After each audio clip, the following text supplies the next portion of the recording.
Anyone who has even a passing knowledge of me or my YouTube channel knows that I love Phil Collins, and even more so his former band Genesis.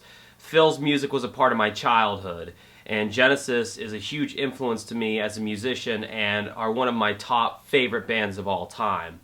With all that being said, it is time for Phil Collins to retire. Stick around and I'll explain. This is Dancing with Ghosts. In March of 2011, after multiple health problems due to years of being a very active drummer, Phil Collins officially decided to call it a day. He was getting older and wanted to spend more time with his family. But when you've been an entertainer all your life, it's not so easy to just permanently hang up your hat and sit in a rocking chair. After a series of events, which included a re-release of all of Phil Collins' backlog, an autobiography being published, and interest from his children, Phil declared in October of 2015 that he was out of retirement.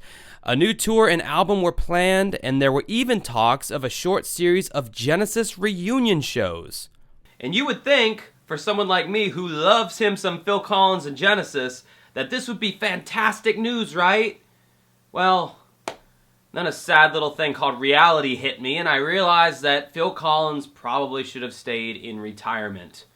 First off, Phil Collins is not the picture of health. He's had multiple surgeries on his back and neck, rendering him with a drop foot and numbness in his hands. So if you think we're going to be experiencing any of that legendary Phil Collins drumming, it's not likely. Second, Phil has had on-stage accidents, such as when he fell at a show in 2019. This was already after having to cancel multiple performances in the past due to either illness or other injuries. Third, and this is probably the hardest one for me personally to accept, Phil Collins just is not the guy he used to be. The decline started slowly. First with the Genesis reunion tour in 2007. Certain songs had to be lowered to suit Phil's diminished vocal range. Then Phil's drumming ability diminished due to the dislocated vertebrae which arose while drumming on that same tour. Then, while in retirement, Phil started abusing alcohol and prescription medications, which led to slips, falls, and even contemplating suicide. We know all this, by the way, because Phil told us so in his aptly titled autobiography, Not Dead Yet. By the time Phil reemerged in the public eye, he looked pretty haggard. He was walking with the assistance of a cane and didn't seem very coherent in many of the interviews he was doing. And it left me with this numb foot. And we'll believe you. Can't feel a bloody thing. I hated watching all of this transpire, but sadly it did not end there. After footage started hitting the internet of Phil's Not Dead Yet and Still Not Dead Yet shows, it had become clear that Phil was a shell of his former self. Most performances saw Phil Collins seated during the entire show, and the famous drum solo portions were taken over by his son Nicholas, with Phil playing patty cake on a cajon, no longer able to grip drumsticks. And if all that wasn't sad enough, Phil started singing.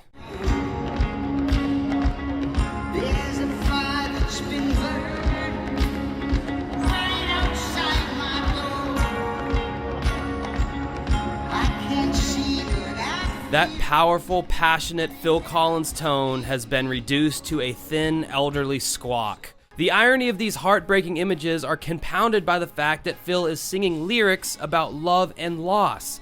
Lyrics he wrote when he was in the prime of his life. Lyrics that demand passion and power to convey their authenticity.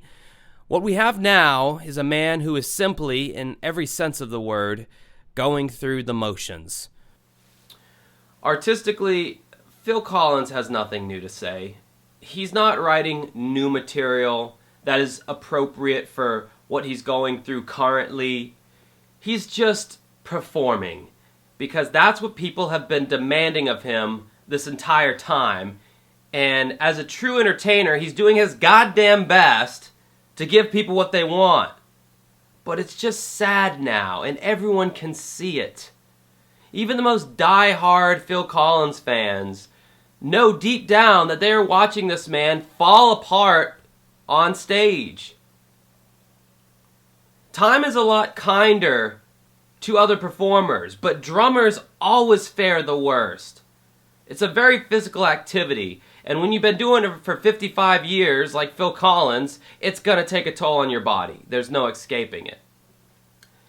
What's just crazy to me is how time is just such an illusion now, because I feel like I saw this just the other day. I feel like this was Phil Collins as I remember. When did this happen?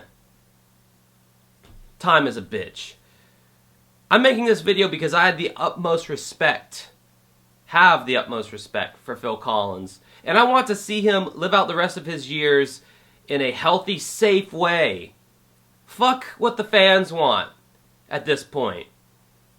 I just want to see him be alive and be healthy, not being a shell of his former self on stage, tarnishing the later years of his legacy. Let me know what you think in the comments section below. If you follow Phil Collins, or if you follow any rock act or any artist in general, do you think that it tarnishes their legacy when they just keep dragging it out, when they clearly can't perform at the level that they once did?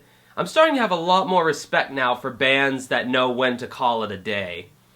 Let me know in the comment section below. Thank you for watching this video. Remember to subscribe to my channel if you want to. Like this video if you want to. Ring the notification bell if you want to. And have a good night if you want to.